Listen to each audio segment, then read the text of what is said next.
Thanks for tuning back in. For our third and final guest, we have Iyan here from Milk Money, sous chef. Thank you so much for joining me today. Absolutely. I really appreciate you being here. So another one to add to your list, Milk Money right here in downtown Providence. Relatively new to the Providence dining scene, but definitely has left a big impact with their dinner menu. Their brunch just is absolutely incredible. And of course, their cocktails, which are craft made, are absolutely spectacular. So let's start off. I'd like to hear a little bit about yourself, how you kind of got into the industry, and how you came to Milk Money. Well, I moved to Providence from Brooklyn, New York, where I started cooking. I was running a law office previously and decided to drop all of that and enter into the kitchen. Wow. Worked my way up to sous chef there, ran a couple of kitchens, met my partner who's from Rhode Island, and we moved back here to do a little bit of chicken farming and vegetable farming. Wow. Popped around at a few places and ended up at Milk Money with a friend that I've met along the way here, and we just took over the kitchen a couple of months ago and doing a lot of revamping, changing a lot of things, trying to keep it fresh and original, give people a lot of options. Yes, I think it's important to always have an option, something for everybody on the menu. Absolutely. Yes. So you were at a law firm and you said, I'm over this, I'm ready to pursue something that I really have a passion for, cooking, farming. That's really wonderful. Absolutely. Yeah. I found myself sitting behind a desk every day, and it was just not for me, going a little stir crazy. The passion has always been cooking. I've been the family and neighborhood backyard chef. They come to you. Absolutely, Yes. all the time. Awesome. So you started at Milk Money, and that's pretty recent? Yes, we've been there for now about 3 months. The chef and I, his name is Will, we took over the kitchen to try to bring them a little bit more variety, trying to do a little more Mediterranean, a little more worldwide tapas, give people an experience throughout the entirety of the menu. Beautiful. We have some American classics, and we have some things that are a little bit less traditional here. I like that, yes. I think that one of your favorite, my favorite items on your menu is from brunch, and this kind of speaks to that. Lots of variety, something that's different, not just your traditional, okay, I'm gonna have, pancakes and waffles for brunch. You have a wonderful duck toast. We were serving a confit duck leg on brioche toast with lemon ricotta. Oh my gosh. Pickled mustard seeds, a lot of herbs. Done Just really, amazing. Really nice. Yeah, it was very really beautiful. delicious. But I think that item speaks to that it's not your just traditional run-of-the-mill menu items. It's things that are done well, that are different, that you're not necessarily going to just find anywhere else. We try to give people variety. We take our time with the ingredients, try to source as locally and as well as we can when possible. Right. And just treat the ingredient well and do our best to not ruin it as we give it to the customer. Right, so that's something that I've never really heard, don't ruin it. And I think that that's something to keep in mind because you have beautiful, fresh ingredients that you can ruin. Honestly, if you throw something, too much seasoning that doesn't necessarily need to be there or added ingredients that aren't necessary, keep the simplicity of it. It's beautiful as it is. So I think that's something to keep in mind. Yeah, we're trying to source from local farmers and we're trying to present their product in the best way possible. Of course. Because we like to give back to the community and make sure that the dollars spent in Providence kind of stay in Providence. Yeah. So you want to make sure that you present their product with the same pride that they took in growing it. And that must be a great relationship that you have with those local farmers. Absolutely. Probably a lot of mutual respect, I would assume. You would hope. Yes. Yeah, and of course that's a very Rhode Island thing to do. Keep it local, keep it right in the community, be able to give back to those farmers because they're there for us and we want to be able to enjoy their food too. Yes. So what did you bring me today? Because this looks absolutely incredible. Some chicken, delicata squash.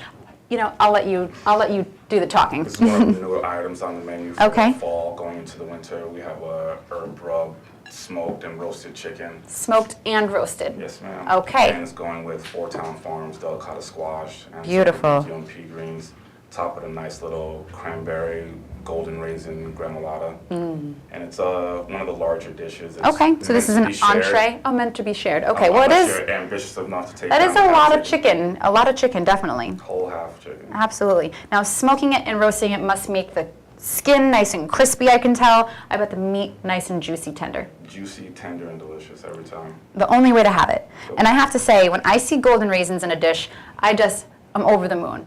I think that golden raisins add the nicest little They're like little pouches of sweet. Yeah, it's They a just candy add treat. nice and exactly like little candies to your dish. And delicata squash, it just screams fall. This dish looks absolutely wonderful. So you guys really specialize seasonal menu items. If you're sourcing locally, of course, seasonal makes a lot of sense because what's in season is what you're going to be putting on the menu.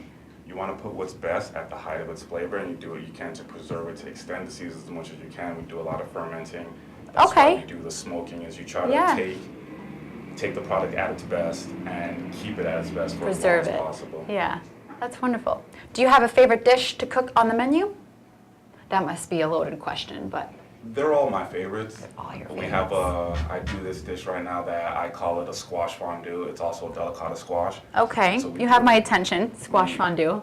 Cut it in half, Mm-hmm. scoop out the insides, roast it, and whip it with goat cheese, sage, a little bit of maple. Oh my salt, gosh. pepper. Then we re-stuff it back in, and then we smother it in Parmesan cheese, roast it until it's golden, and serve it with a little bit of fried sage.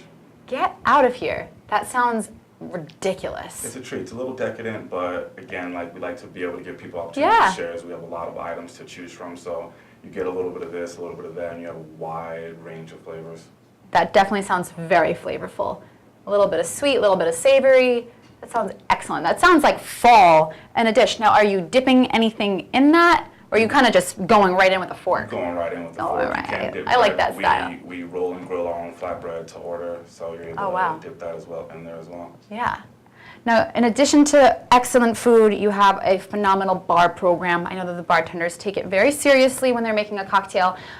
Craft cocktails, can you tell me a little bit about what they've got shaken over there? It's the same as the kitchen. We try to take time, and they're doing a lot of ferments, doing a lot of shrubs, making their simple syrups, really taking assurance to doing their best again to give the customer the height of the quality of the Right. season and what's local and what's available. Wild creativity, very welcoming and engaging bar staff.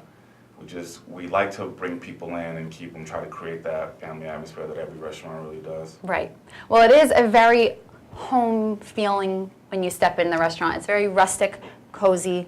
It's definitely comfortable, and I think that it's easy to have a enjoyable, relaxed meal in there, especially when the kitchen is bringing their A game, the bar staff is making specialty cocktails, and they're energetic about it. It's kind of hard to not have a good time. Yeah, when the staff cares and the staff is having fun, it comes out in the food and it comes Yeah. out in the service, and you really see that you can work, but you can also enjoy what you're doing. Absolutely. So between dinner, sounds like the squash fondue is going to be my next on the menu next time I go in. Brunch, dinner, cocktails, you guys are covering all the bases. Absolutely. We do Now- a weekly lunch as well, Oh, okay. I didn't realize you were open for lunch. Wednesday through Friday. Wednesday through Friday for lunch, every day for dinner, Every day but Tuesday for dinner. every day but Tuesday for dinner, and then Sundays for brunch. Saturday and Sunday brunch, Saturday starting and at Sunday. 9 o'clock in the morning. Ooh, Goes bright and about early. 2, and gets packed, so come early and come hungry. The only way to show up is hungry. Absolutely. So some really exciting kind of in the details very early. There's a new restaurant coming from the restaurant group, which will be Huck's. Do you know any details about that? I know that it's going to be in East Greenwich, and there's a lot of focus going to be on gastro to pubish type menu. It's going to be fast casual, but Fast still casual. elegant, and just trying to expand the brand and bring the same love and care that all their other restaurants do to East Greenwich. Absolutely. Well, if you're able to bring anything that Milk Money has to offer to East Greenwich, I'm sure that the town is going to be ecstatic about that. And we hope so. Yeah, excellent. Well, can you tell us where we can find you on Instagram, just so that our followers can find all of the specials? You can see all the food at Eat at Milk. Eat at Milk. Yeah, and they do a good job of tagging all the chefs and Yeah. all the bartenders and a lot of the servers and the farms where we get our food. So it's a good way to find anybody related to the restaurant. And Right. all their Can other see what you're doing, what you're up to, what you're farming. Yeah. What's your favorite thing to farm? Right now we're growing the Hubbard squash variety. My personal backyard farm, we do a seed sharing program. So we've gotten seeds from people all over the world. And Wow. we try to grow and then share. So we collect seeds from everybody, and the rule is you get a third, you keep a third, and you share a third with someone else. That's and great. That way, everybody's able to kind of produce a little bit for themselves. Yeah. Yeah. So it's sharing the wealth of seeds, and that's a great way to get produce from all different areas of the world right in the backyard. Yep. That's wonderful. Well, if you're looking for that local craft cocktail to pair with an excellent dish, definitely check out Milk Money. Can you tell me the address just so we can find you guys? 566 Water Street. Awesome. Right near downtown, Yep. right by the water. Yep. Awesome. Right across from California restaurant. Easy. Well, thank you all very much for tuning in. I hope that you all worked up quite an appetite today so you can go out and get a nice hearty dinner, maybe at Milk Money tonight. But don't go anywhere because we have Kate coming on at 4 o'clock right here in the Navigate Credit Union Broadcast Center. And until next week, we'll see you soon.